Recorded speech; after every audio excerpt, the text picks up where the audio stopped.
morning, everybody. Hey guys, how you doing this morning?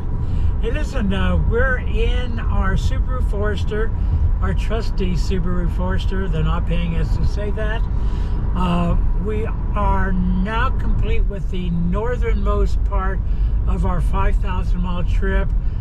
That would have been Jasper National Park, and we're now heading south toward Waterton Peace Park. And we're traveling on what they call the Cowboy Trail, the 22 through Alberta. It's beautiful, skirts along the Rockies with big open ranchlands, and we're on our way to Waterton Park. Yeah, you know, ever since we got on this road, I've wanted to say this. Hee-haw! Oh, yay. Come on along on our journey.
One of the best things about driving across the U.S. and Canada is finding these unexpected gems along the road. We're driving the Cowboy Trail today, and we just came across the Bayou Ranch National Historic Site in Canada.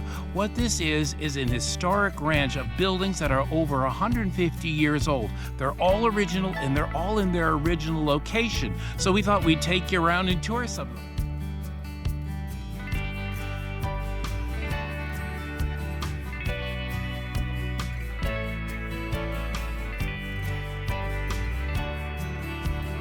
All the equipment that you're going to be seeing here is original, and they've been really kept in great shape.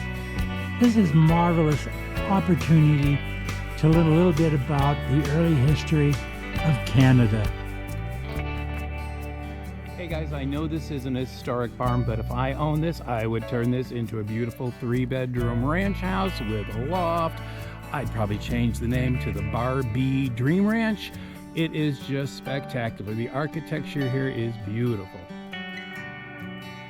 Inside the barn, the magic continues. They have an incredible collection of fancy carriages and humble wagons, all beautifully restored.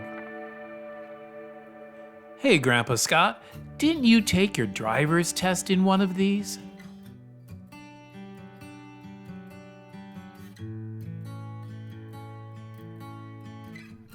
Hey folks, what we're looking at here is the cookhouse. This was actually built in 1910 after the first cookhouse burned down, and this is where the cowboys would gather every morning to get their orders, their food, and where they would relax at night. It had a bedroom on the main floor, and full-time ranch hands would sleep upstairs in a dormitory. I got dibs on a bunk by the window. That bearskin rug looks pretty frightening, so I think I'm gonna bunk out next to the potbelly stove downstairs.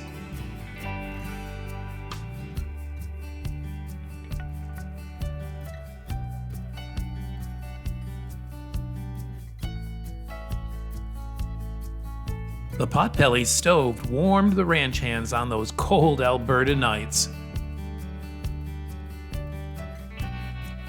And apparently they fed them rather well with 3 square meals a day. We learned a lot about the park through the very knowledgeable host. Much of it we had never known before. So a lot of the people who came up to help us actually settle the West were Americans, so that's why Alberta tends to be a bit more of a conservative province. Pop quiz. Guess which one of these two things is older, Grandpa Scott or the phone?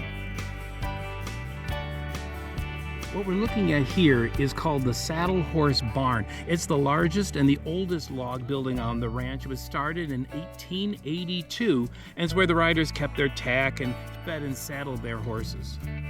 Hey guys, I'm a real history buff, so is Grandpa Bobby. And what's fascinating about the barn that I'm standing in right now is two very historic people have helped build this barn, have walked in this barn. One is the Sundance Kid, isn't that incredible? And the other is John Weir. John Weir was an emancipated slave, and he was 9 years old when he was emancipated. He came up here to help settle what was then the northwest area of Canada and later became Alberta. But these two historic figures walked and worked in this barn. I just find that fascinating.